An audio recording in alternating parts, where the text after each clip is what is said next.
To create a sun, you have to follow 3 simple steps. Make sun, make light around it, and adjust objects that sun lights. To make the sun, create a gradient. Click here and choose a transparent gradient. Then edit the color on the left to yellow or orange and on the right to red. OK. Change the style to radial, move the gradient, click, drag it, and adjust the scale. For this photo 11.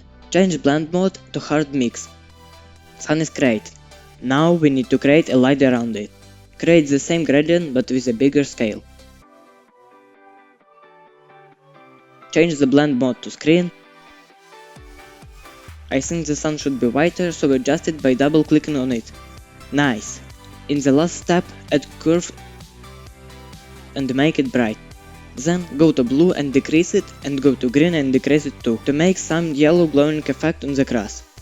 Now choose a mask and paint the black sky and some parts of the photo to make a perfect sunset effect. Also, paint in black bottom of the image to make the glow look more natural. See other Photoshop tutorials here. Happy shooting!